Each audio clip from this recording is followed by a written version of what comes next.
Lord, I lift my hands, I give all the praise to you. Graça e paz, irmãos, amém? Quantos estão restaurados, fortes, felizes com a presença do Senhor nesse lugar? Certeza? Amém ou não amém? Amém. Glória a Deus. Antes de nós começarmos, eu quero orar mais uma vez, pedindo que o Senhor venha nos abençoar, que o Senhor venha fazer-se presente com mais força, como diz o pastor Chatírio, com mais pressão, com mais intensidade, para que nós possamos sair daqui com o nosso coração cheio da palavra do Senhor e da presença manifesta do Espírito Santo. Você crê nisso? Amém? Então coloque-se de pé por mais um segundinho aí, feche os seus olhos. Vamos clamar pelo poder do Espírito Santo nesse lugar, sobre as nossas vidas.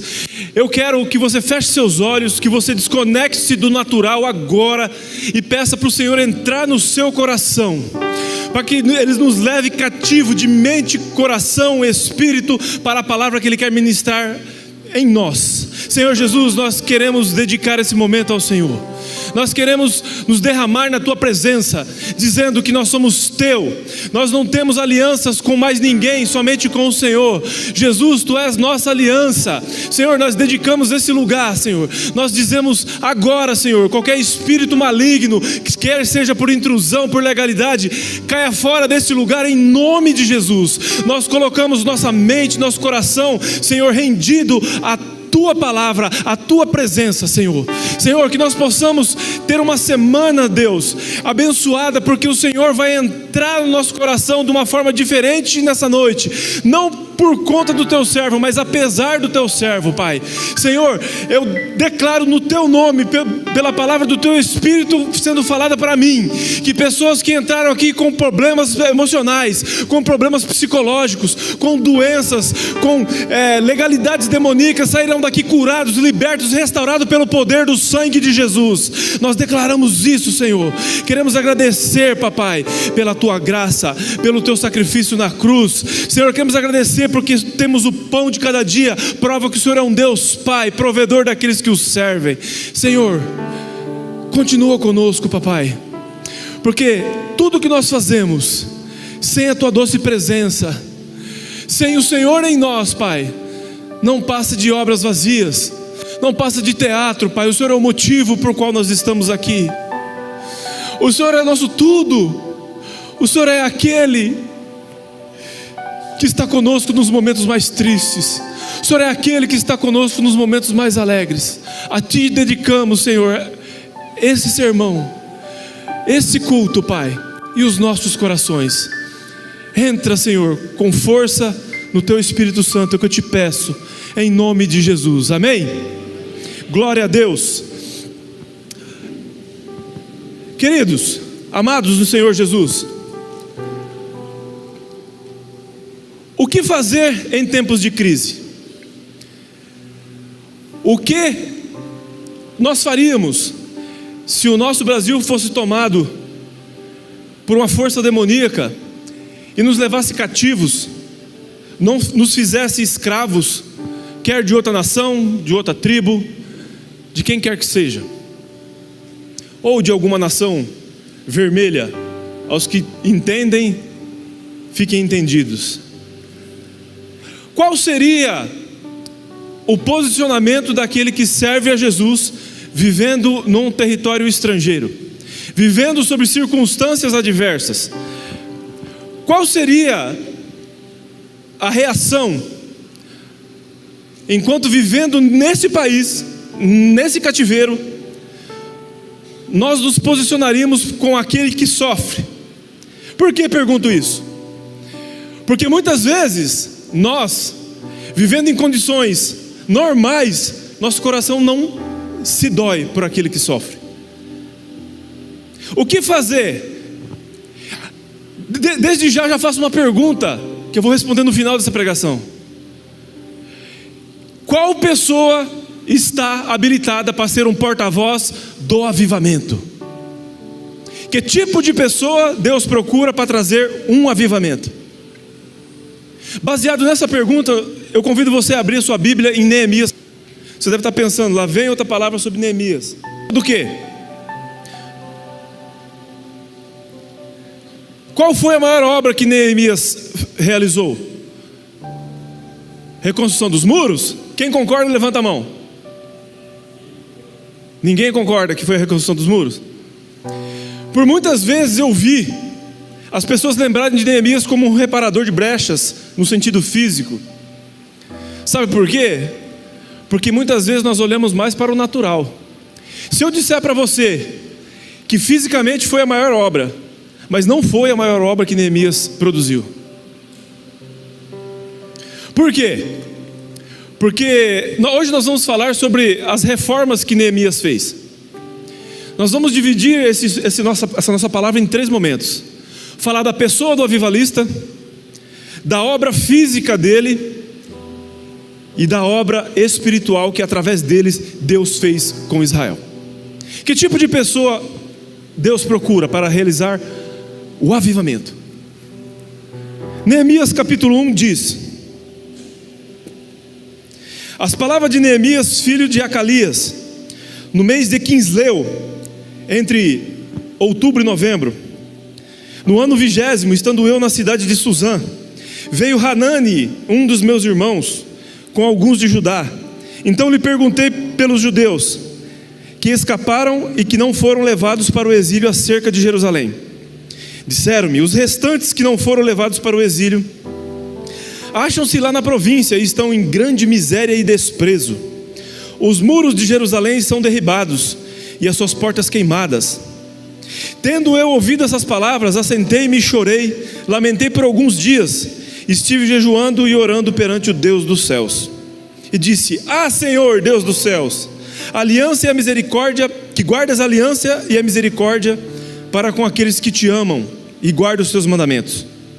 Estejam, pois, atentos os teus ouvidos e os teus olhos abertos, para acudires à oração do teu servo, que hoje faço na tua presença dia e noite, pelos filhos de Israel, teus servos, e faço confissão pelos pecados dos filhos de Israel, os quais temos cometido contra ti, pois eu e minha casa de meu pai temos pecado. Temos procedido de toda corruptamente contra ti. Não temos guardado os mandamentos, nem os estatutos, nem os juízos que ordenaste a Moisés, teu servo. Lembra-te da palavra que ordenaste a Moisés, teu servo, dizendo: se transgredirdes, e vos espalharei por entre os povos. Mas se vos converterdes a mim e guardardes os meus mandamentos e cumprirdes, então, ainda que os vossos rejeitados estejam pelas extremidades do céu, de lá os ajuntarei e os trarei para o lugar que tenho escolhido, para ali fazer habitar o meu nome. Para estes ainda são teus servos, e o teu povo que resgataste com grande poder com tua mão poderosa. Ah, Senhor, estejam, pois, atentos os teus ouvidos à oração do teu servo, e a dos teus servos que se agradam de temer o teu nome. Concede-me que seja bem sucedido hoje o teu servo, e me dá misericórdia perante este homem. Neste tempo, eu, Neemias, era copeiro do rei. Glória a Deus. Veja bem, muitas lições nós já aprenderíamos só nesse começo aqui. O capítulo 1 termina dizendo que Neemias era copeiro do rei. Isso nos diz muita coisa. Por quê? Porque o povo foi levado cativo à Babilônia. Depois eram extremamente ferozes. Veio a Pérsia e toma a Babilônia. É nesse tempo em que Neemias era alguém de posição naquele lugar. Ele era copeiro do rei. O copeiro do rei, segundo a história, ele tinha que ser uma pessoa bem apessoada. Não se permitia ele andar com qualquer veste. Aquilo que o rei fazia, o copeiro do rei estava ao seu lado. Ele não era só aquele cara que experimentava comida para ver se estava envenenada, como nós assistimos nos desenhos, né? Não. Quando o rei trocava de roupa, o copeiro tocava, a maioria das vezes. Os banquetes em que o rei participava, o copeiro estava ali. Era como se fosse seu braço de guerra, inclusive muitas vezes dando conselho em batalhas. Ele vivia no luxo, ele vivia na riqueza, ele vivia muitas vezes cercado de funcionários que serviam ao rei, mas que ele teria poder sobre alguns deles. O que leva uma pessoa vivendo numa condição dessa? vivendo num luxo desse, olhar para um povo miserável, um povo que estava ali pela justiça de Deus, porque pecaram, se voltaram para os ídolos, negligenciaram a obra das viúvas e dos órfãos. Isaías profetizou isso. O que leva uma pessoa a se importar com outra de uma forma tal em que ele muda a sua rotina de dia. A Bíblia diz que, veja bem, uma vez eu ministrei aqui sobre Elias, e nós temos a chance muitas vezes de olhar o perfil das pessoas pelo que elas falam, porque pelo que elas falam, elas expressam valores de quem elas são. Nós conhecemos o coração de Neemias através das palavras do capítulo 1.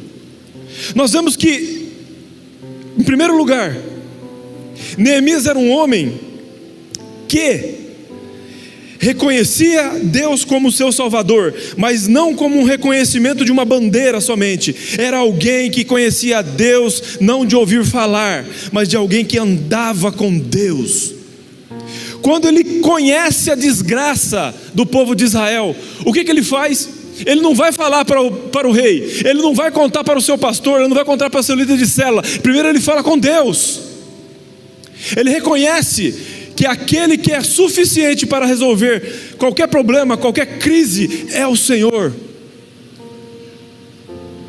E aqui nós vemos expressas nas palavras dele o quanto que ele servia a Deus, o quanto que ele engrandecia a Deus. Desta forma ele sente a necessidade do povo. Lá em Neemias 6, nós vamos ver que o povo, enquanto trabalhava na construção dos muros, levantou-se uma grande problemática, política até, de que o povo passava fome. Alguns deles estavam tomando emprestado dos mais nobres, e eles cobrando juros, traduzindo para você, cobrando juros sobre o trabalho, sobre as terras, sobre tudo aquilo ali. Olha o que a palavra diz sobre o coração de Neemias. Foi porém, Neemias 6, de 1 a 5, foi porém grande o clamor do povo e de suas mulheres contra os judeus, seus irmãos, porque havia quem dizia: nós, nossos filhos e nossas filhas somos muitos, então tomemos trigo para que comamos e vivamos. Também havia quem dizia: as nossas terras, nossas vinhas e as nossas casas empenhamos para tomarmos trigo nesta fome. Também quem dizia: tomamos emprestado dinheiro e até tributo do rei sobre as vossas terras e as vossas vinhas. O que Neemias faz? Para defender aqueles que mais sofrem, sentindo a dor daquele povo, ele convoca uma assembleia, entre aspas, chuta a cadeira, pega todo mundo e fala assim: que o Senhor seja a prova, se alguém daqui não cumprir, o negócio vai ficar feio. Por que ele faz isso? Porque não existe pecado que Deus abomina mais do que injustiça com aqueles que perecem. Injustiça social. Quando aqueles que têm a presença de Deus fecham os olhos para aqueles que mais necessitam, desde aqueles que precisam de algo para comer, como aquele que precisa de uma libertação, como aquele que precisa de uma oração, aquele que está precisando ser carregado nos ombros, como Jesus carregava, para ser levado ao conhecimento da verdade. Olha o que a palavra diz lá em 1 João capítulo 3, versículo 16, que nós temos que conhecemos o amor nisto, que Ele deu a vida por nós, e nós devemos dar a vida pelos irmãos. Aquele, pois, que tem bens no mundo e fecha os seus olhos, vendo o seu irmão necessitado, cerrar as suas entranhas, olha a pergunta: onde estará nele o amor de Deus? E João apela: meus filhinhos, não amemos de palavra nem de língua, mas por obra e por verdade. Neemias provou o zelo que ele tinha de Deus no coração, o tanto que ele tinha de Deus no coração. Isso não é uma atitude automática. Por quê? Faço minhas as palavras do pastor Felipe.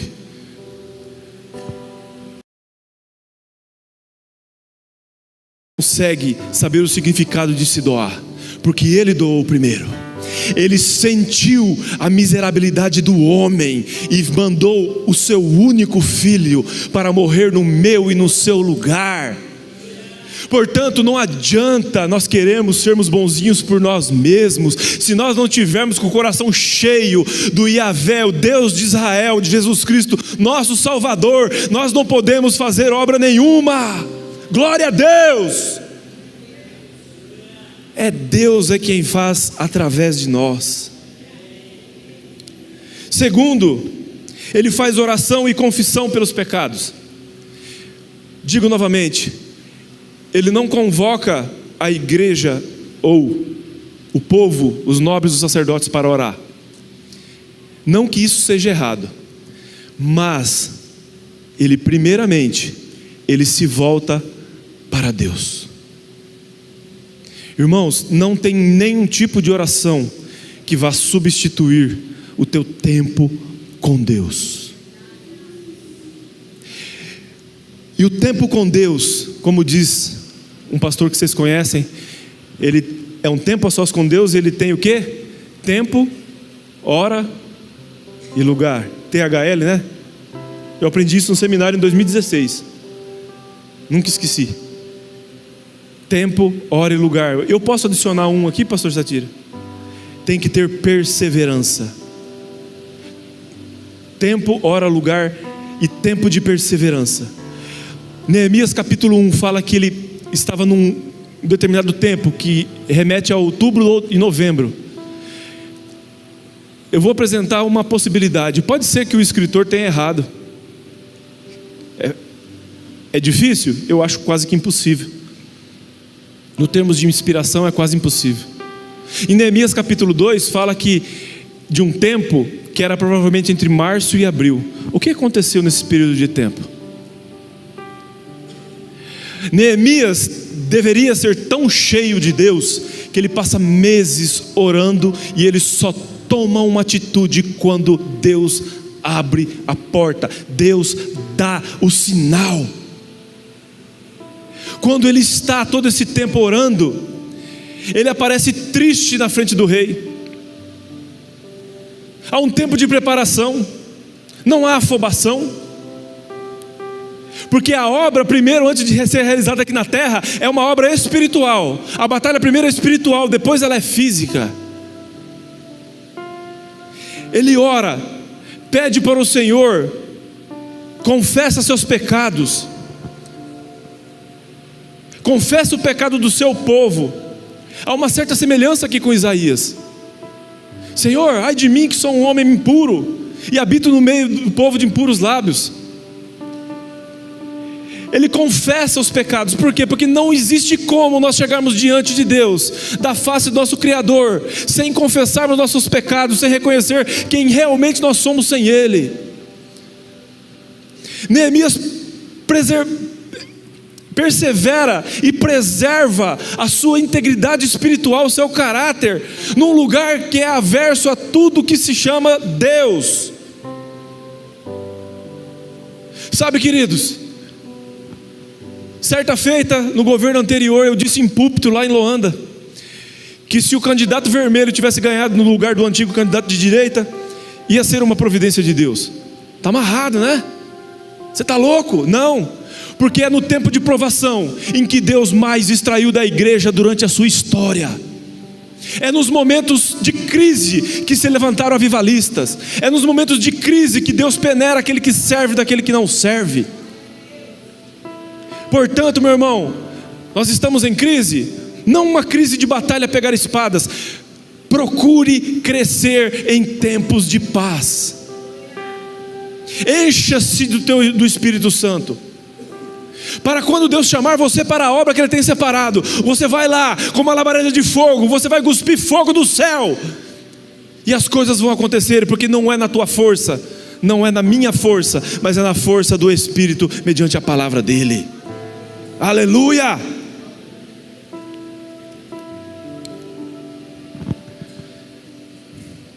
E terceiro, ele lembra-se da promessa.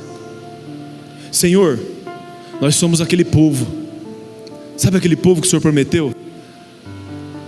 Você tem promessa de Deus na sua vida?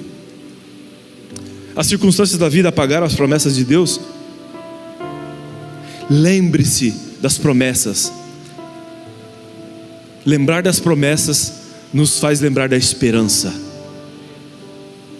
Está sofrendo? Lembre-se que isso tudo pode acabar num piscar de olhos. Como um relâmpago cruza o ocidente ao oriente, assim será também a vinda do Filho do Homem.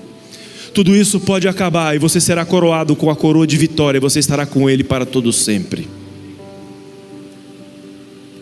Lembre-se da promessa. A partir disso, de quem Neemias era, das coisas que Deus prometera, do seu coração voltado para Deus, ele começa a obra dos muros. E aqui eu aprendo a primeira lição, falando de algo físico, mas rumando para o espiritual. Antes, para construir, nós precisamos entender que muitas coisas da nossa vida podem estar destruídas, no sentido não de morte, mas no sentido de brecha, ou de que nós desistimos, ou que precisam ser mudadas, ou que precisam ser reparadas, ou coisas que morreram em nosso coração, ou ainda coisas que nós precisamos reconhecer que estamos falhos e precisamos de alguém para reconstruir os muros da nossa vida.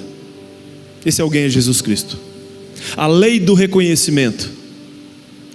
Não tem ninguém que queira mudar de vida, que queira ser o reparador de brechas, se ele nunca se propõe ou deixa o Espírito Santo fazer com que ele olhe para si mesmo e ele seja uma pessoa que veja os seus próprios defeitos antes de ver os defeitos dos outros.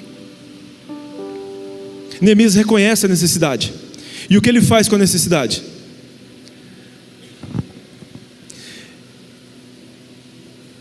Ele se propõe para agir, não com a sua força. Já disse anteriormente, ele começa agindo com fé, e ele planeja. Veja bem, se eu fosse pregar com um viés mostrando que Neemias era um grande político, ele foi um dos maiores do Antigo Testamento, um estrategista, um cara que para construir o muro, ele separou famílias, e cada lugar, um ficava com 400 metros de muro, outro ficava com a porta, outro ficava... Tudo isso é muito interessante. Só que nós precisamos entender que antes de realizar a obra que Deus tem para nós, Ele quer realizar a obra que Ele tem em nós. Deus não está procurando muitos métodos, Deus está procurando pessoas disponíveis. Como dizia John Wesley, Deus não está procurando palavras só de conhecimento humano, Deus está procurando fogo. Baseado nisso ele diz: ponha fogo nos seus sermões, ou ponha seus sermões no fogo. Ou seja, um sermão só pode ser fogo, um evento só pode ser fogo, se o fogo estiver dentro de você. Seja uma brasa no altar, se proponha a fazer. Porque eu digo, irmãos, eu sou totalmente louco nessa área. Eu acredito que quando você estiver entrando num supermercado, se você crê, você estiver cheio de Deus, demônios vão se manifestar em qualquer lugar daquele supermercado, mediante a presença de Deus que está na sua vida. E isso não é emocionalismo. Eu creio em tudo aquilo que a palavra diz. Só que antes de nós realizarmos a obra, Deus tem que fazer a obra em nós. Seminário Rogate 2016, 2017, eu escutei uma palavra, não foi a primeira ministração, foi até depois da aula do Manfred, que é bem impactante, mas teve algo que eu aprendi, e eu coloquei esse óculos dessa palavra em todos os personagens bíblicos, e é verdade. Ninguém assume o ministério na Bíblia sem antes passar pelo deserto do tratamento de caráter. Deus olha para quem nós somos, o mundo olha para os dons, o que é aparente.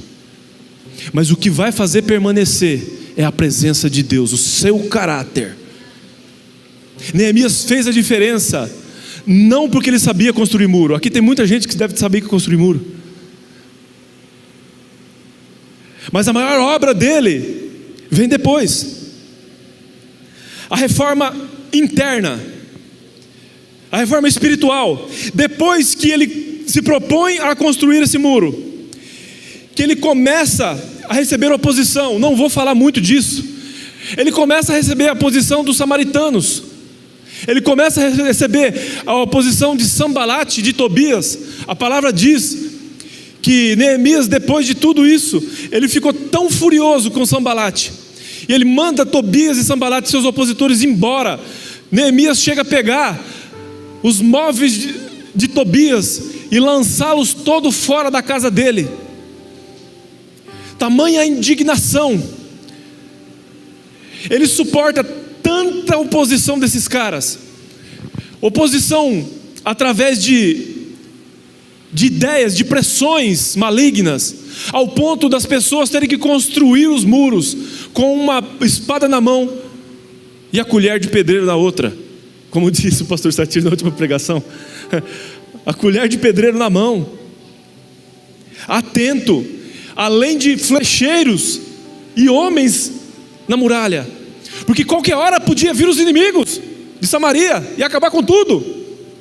Irmãos, deixa eu te dizer uma coisa: quando Deus te levanta para fazer alguma coisa, sempre vão levantar opositores, para dizer que você não consegue, para dizer que é loucura. É loucura. Já ouvi lá na minha cidade alguns irmãos, eu cheguei a falar para eles: vocês são crentes ou vocês são um saco de batata? Tadinho do saco de batata, ser comparado desse jeito. Quando eu falei que nossa igreja tem dois centros de recuperação de moradores de rua, é isso, pastor Satiro? Masculino e feminino.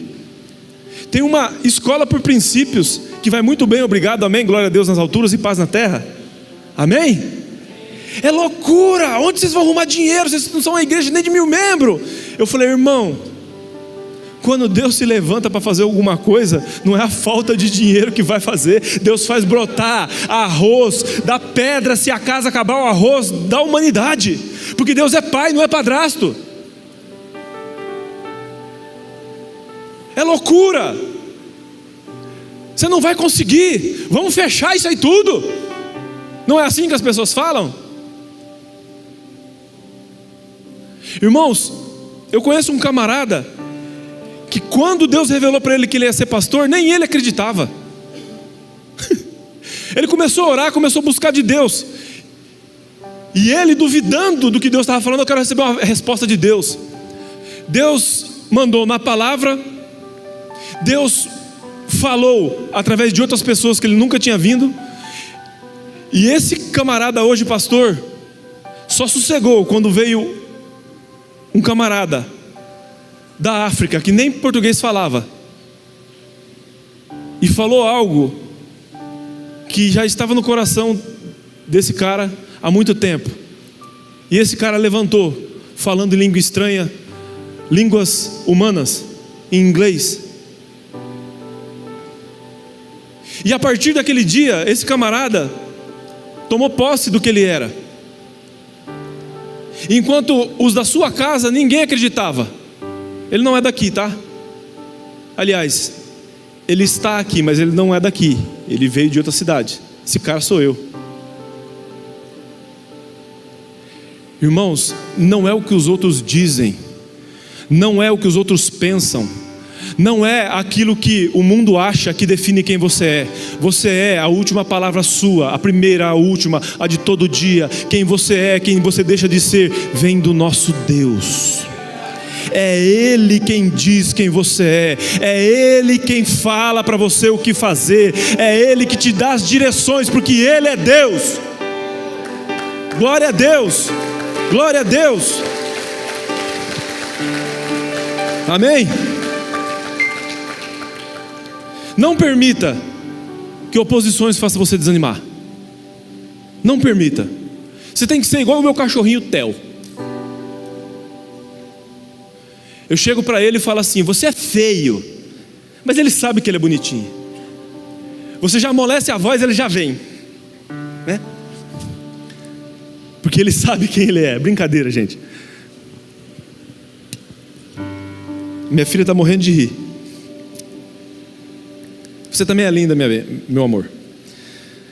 Veja bem, a partir disso, os muros estão construídos, amém, glória a Deus, a obra foi feita.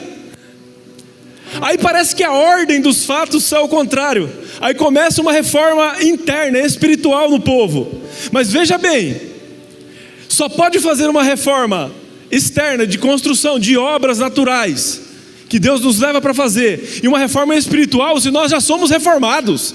Não reformados no sentido de calvinistas ou, enfim, se nós já somos alvo daquilo que Deus fez, somos alvos da obra. E aí eles começam, e agora começa um novo marco para a história daquele povo. Veja bem, em Neemias, capítulo 8, versículo de 1 a 6, começa algo que você deve colocar como mais importante na obra de Neemias. Ele começa a fazer o quê? Uma contagem das famílias. E veja bem, eu quando era recém-convertido, até uns tempinhos atrás, eu olhava, mas meu Deus, para que esse negócio de genealogia, geologia, como uma irmã falava uma vez lá na minha terra, falou a geologia de Jesus? Para que isso? Por que eu preciso saber que o Satiro é filho de tal, que o Ângelo é filho de não sei quem? Primeira coisa, por que a Bíblia fala isso? Porque aquele povo estava disperso, e um povo sem raiz é um povo sem identidade. Neemias começa a restaurar a identidade que Deus havia dado lá no Êxodo, que começa lá no Êxodo, a identidade de quem eles eram em Deus. Sabe, irmãos, a nossa identidade é algo precioso. Nós precisamos entender quem nós somos em Deus. Que árvore eu sou no jardim. Não podemos andar batendo cabeça. E primeiro, ele faz essa preservação. O povo já não era mais o mesmo que tinha ido ao cativeiro. Depois, ele faz isso para que se cumprissem as promessas divinas. Deus tinha feito promessa para cada tribo, e cada uma tinha, vamos dizer assim, uma obrigação. A tribo de Levi era a tribo dos sacerdotes, os descendentes de Arão. Era eles que serviam a Deus. Se eles não fizessem isso, eles não saberiam quem eram os separados e as suas promessas. Deixa eu te dizer uma coisa, até nas obras espirituais, até nas obras físicas e nas obras da política, se você não for alguém que tiver identidade em Deus, e você tiver algo planejado em Deus, nada vai prosperar. Fica a dica para os meus amados, que são todos de Deus. Terceiro, bom, já falei disso, né? E em quarto lugar, ele faz a separação do povo. Quem é de quem, de onde que mora, quem que é, quantos anos tem, quantos papagaios tem. Por causa da organização econômica, por causa do social, para repartir as terras, para organizar, para que não houvesse usura de alguns com mais poder, em detrimento de alguns que estavam morrendo de fome. E eu não estou pregando o comunismo, porque o comunismo é só teórico, né? É só bom para quem está lá em cima. Quem está embaixo que, enfim, que se rale. E ele começa a fazer essa obra político-espiritual.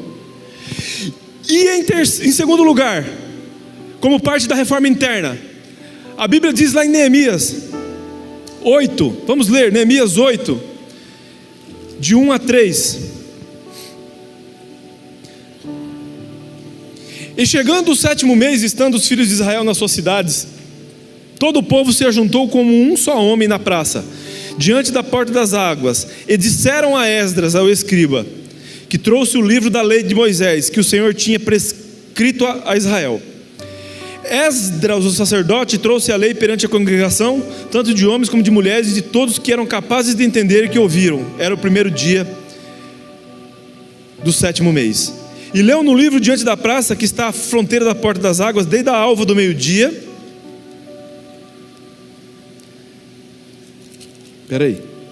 Perante homens, mulheres, todos que podiam entender, todo o livro, os ouvidos atentos ao livro da lei.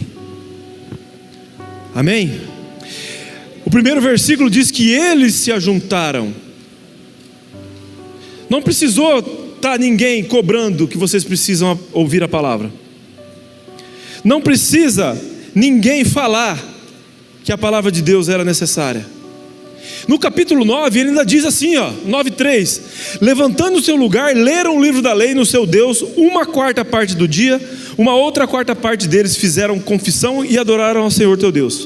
Deixa eu te dizer, 1/4 parte do dia, o dia tem quantas horas? 24.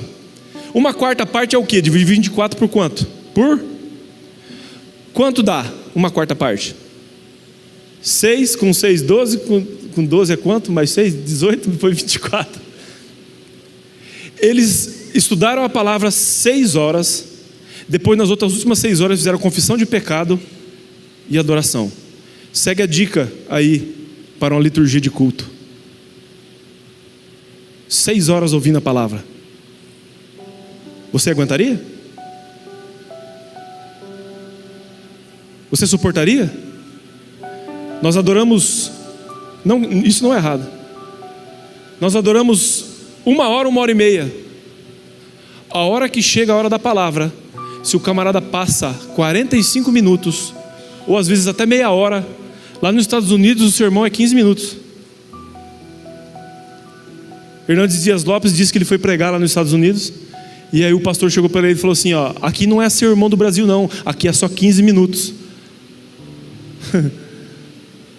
E a hora que passa esse tempo de 45 minutos, parece que tem formiga na cadeira, porque nossos ouvidos não aguentam. Está demorando demais. A palavra não atrai. E diga-se de passagem, o púlpito está sendo muito bem usado. As palavras, Deus tem falado muito nesses últimos tempos aqui na igreja. Deus tem usado muita gente. Nós falamos isso esse dia na reunião. Mas muitas vezes nós não aguentamos. Coça as cadeiras. Por quê? Será que deixamos de amar a palavra? Ou será que estamos mais preocupados em fazer a nossa obra do que a obra da palavra? Não sei. O avivamento começa aqui, quando o desejo no coração pela palavra de Deus, pelos preceitos gloriosos da palavra de Deus, que é fogo para o seu coração, quando as pessoas começam a procurar a palavra de Deus. E aqui fala que eles se ajuntaram como um só homem. Será? Nossa, mas uma célula, mais um negócio de palavra.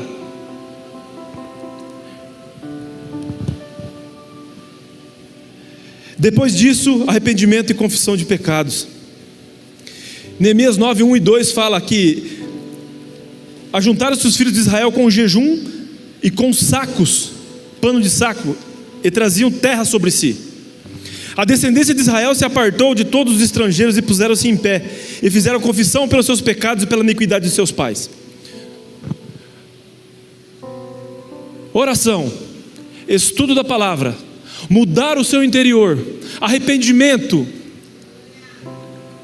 nos leva a tirar aquilo que nos atrapalha. Talvez sim, pastor Udo, concordo com o senhor, nós devemos mais pregar sobre pecado no púlpito. Nós conversávamos sobre isso outro dia. Devemos sim, e eu acredito nisso piamente, eu sou totalmente a favor, mas não como uma obra, não foi isso que ele quis dizer, mas não como algo que parte de mim.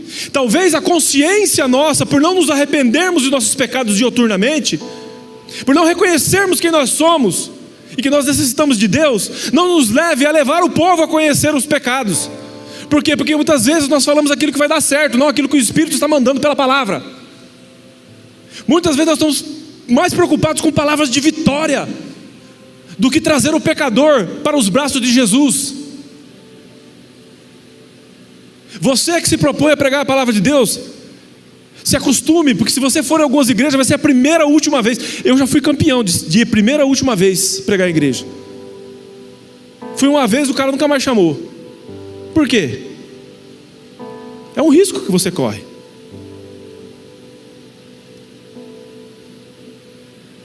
Aqui não. Eles começaram a confessar os seus pecados. Não para o irmão, não para o vizinho, mas para Deus. Reconhecendo, tirando a arrogância, a ignorância, através do Espírito Santo. Reconhecer quem Ele é, quem nós somos. A maior evidência de que um dia você se arrependeu é que uma vez arrependido, sempre arrependido. Sempre arrependido. A partir disso, acontece, em quarto lugar, o estabelecimento da aliança, ou o conserto. O consertar, é ratificar ou retificar? Ratificar, né? Retificar, de retífica de motores. Retificar a aliança.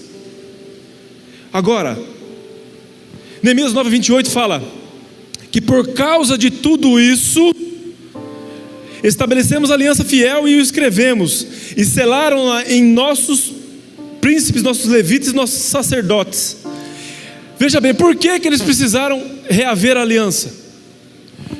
Porque a aliança não é algo como uma bandeira que você carrega, eu sou de Jesus, que você coloca um adesivo no carro, não que isso seja errado. Mas uma aliança é um comprometimento até a morte. A aliança requer sacrifício. A aliança parte de Deus. E eles entenderam por toda essa trajetória que a aliança deles não estava correta. E aí começa a restauração do sacerdócio. Neemias começa a restaurar o sacerdócio para aqueles homens que foram separados servir diante de Deus. Ele começa a tirar aquilo que é misturado do meio do povo. Sabe o que é mundo do meio do povo? Por quê? Porque eles foram para a Babilônia. Muitos se juntaram com outras pessoas, casaram. Então começa uma purificação. Os estrangeiros são separados de Israel. Por quê? Isso não é misoginia. Como é que é, gente? Xenofobia. Oh, aleluia, hein? Senti até um arrepio agora, Zaqueu. Xenofobia não é você ter aversão a latino, a brasileiro, a americano. Não, não é isso. O povo desobedeceu uma ordem direta do seu Deus. Deus diz lá quando ele foi libertar o povo do Egito: não casei com as mulheres cananeias para que vocês não se contaminem, para que o Deus deles e os ídolos deles sejam os vossos ídolos. O próprio Neemias reconhece que foi a queda de Salomão. A queda de Salomão aconteceu por causa disso. Coisas misturadas no coração. Começou com uma sogra, Salomão, daqui a pouco é duas. Você imagina 50 sogras que não servem Jesus, uma que já serve dá trabalho.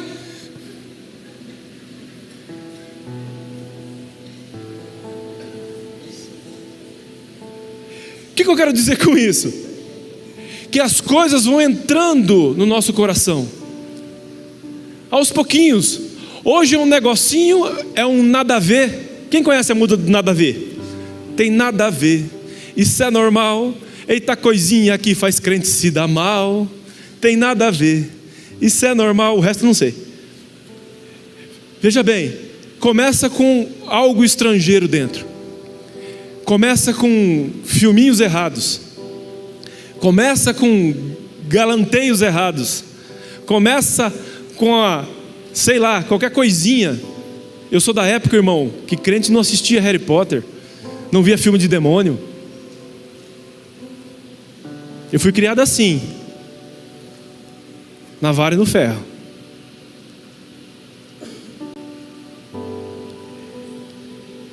E com isso, com entrar uma coisinha aqui, outra ali, esse povo casou-se com pessoas de fora, fazendo aliança. Veja bem, chegou o cúmulo do absurdo. Neemias 9:23 fala: vi também naqueles dias que os judeus haviam casado com mulheres asdoditas, amonitas e moabitas. Havia uma ordem, gente, para que os amonitas não entrassem no templo por causa de um decreto de Deus em algum lugar da história, não me lembro agora. Seus filhos falavam meio asdodita e não sabiam falar judaico, mas a língua do seu respectivo povo. Olha o que Neemias fez: contendi com eles e os amaldiçoei, espanquei alguns deles e lhes arranquei os cabelos, e conjurei por Deus, dizendo: não dareis as vossas filhas aos vossos filhos, e não tomarei as suas filhas nem para vossos filhos, nem para nós mesmos. Você imagina se a moda pega? Camarada, pastor pega o camarada assistindo um Harry Potter, fazendo um negocinho, ele já dá uns pés do vidro, já dá uns 3 rasteiras, antes do cara cair uma, ele já está caindo a segunda, arranca os cabelos, que nós tem pouco. Você imagina, irmão, ser arrancado os cabelos? Para alguns não ia dar muito trabalho, por exemplo, nosso querido candidato aqui não teria como, né? Brincadeira, tá, Alex? É que ele fez o sinal aí para ele, então eu já botei ele na roda. Alguns não teriam esse problema. Mas o que é que nós precisamos entender? Que tudo que é casado com as trevas precisa sair da vida daquele que serve a Deus. Precisa. É 2 frentes. Uma frente que o Espírito vai falar no seu coração, e a outra que você vai ter que decidir. Você fala: não, eu não quero isso. Parta de mim, Satanás. Não quero. Como Daniel, eu decidi firmemente não me contaminar com nada da Babilônia. Eu decidi firmemente, algumas traduções, decidi com todo o meu coração.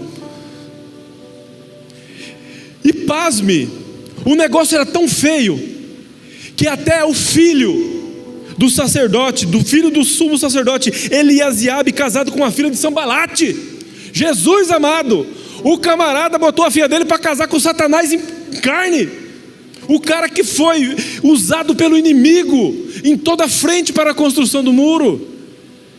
O cara dá a filha dele para um traste desse.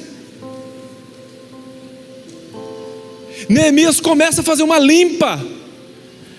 E tudo isso só é possível porque ele era um homem voltado a Deus, temente à aliança, que orava no secreto, tinha vida de intimidade com Deus, amava as Escrituras. E o que ele não podia fazer, ele trazia os outros para fazer. Amados, quero lhes apresentar alguém que tem o perfil e foi um grande reformador na sua época. Talvez os grandes reformadores deste século possa ter algum aqui, meia dúzia, uma dúzia, mas você precisa seguir esses passos. Você precisa parar de olhar para o lado e se voltar, como diz lá em Ageu, parar de ajuntar coisas num saquetel furado, parar de se envolver com aquilo que não é proveitoso e nos ater na vida com Deus. As pessoas menos prováveis foram as que mais impactaram a sua história. Sabia disso? Como que é o nome do negro lá da Rua Azusa? Eu esqueci o nome dele. Oi? William Seymour. É esse mesmo? Assistiu os cultos por um buraco da parede, porque negro não podia entrar. Fez o curso de teologia do lado de fora. E Elias, o tisbita, veio de um lugar onde não tinha escola de profetas, onde não tinha ninguém de relevância. A Bíblia não cita uma escola de profetas, de sacerdotes naquele lugar, lugar nenhum. Mas de lá saiu somente o homem que fez cair fogo do céu, que desbancou Jezabel, tirou tudo aquilo por terra e mostrou que só o Senhor é Deus. Só o Senhor é Deus. A grande pergunta é: como Neemias transforma algumas coisas físicas e básicas em algo muito espiritual? Será que nós não somos envolvidos nessa obra? Será que nós não somos chamados para esse tipo de situação? de reconstruir a nossa vida, de buscar em Deus o que Ele quer de nós, o que Ele tem para modificar, não existe ninguém que pode te separar do amor de Deus. Só você. Quem poderá nos separar do amor de Cristo? Será o presente? Será o passado? Será o porvir? E ele termina falando que nem os anjos do Senhor podem se separar do amor de Deus. A única pessoa que pode separar, nem o encardido pode separar você do amor de Deus. A única pessoa que pode separar-te do amor de Deus é você. Jesus, nosso maior exemplo, veio de um lugar que ninguém imaginava que dali viria o Salvador. Nasceu num estábulo que devia ter cheiro de xixi, de cocô de bicho. Dali simplesmente nasceu o Salvador dos séculos, Salvador de todos. Isso é uma prova que, se nós, em primeiro, tivermos uma vida sincera de oração e dependência de Deus, Deus pode estar presente nos nossos feitos diários, na igreja, no trabalho. Se nós dermos importância à palavra de Deus, como Neemias deu, com uma vida que provavelmente tinha um tempo a sós, de aprendizado dele, de Deus, e deu a devida importância à palavra de Deus. Eu não estou falando aqui, meu querido, eu não estou falando aqui para você se debruçar em todo tipo de estudo teológico. Seria ótimo se você fizesse isso, seria maravilhoso se nós tivéssemos o polo aqui no Seminário Rogate, aqui em Rolândia, com 25 pessoas, 30, 40, seria ótimo. Eu estou te pedindo um mais básico, para depois partir para isso. Se nós tivéssemos pelo menos algo de básico de leitura da palavra, de estudo da palavra, diário, semanal, que nós não passássemos por ela como rastilho de pólvora, que nós não passássemos por ela como um livro de amuleto, que nós simplesmente não fosse algo que a gente acostumou a ler de manhã cedo, acabou dali, a gente vai embora, pisa em todo mundo e PT saudações. PT não, né? Saudações.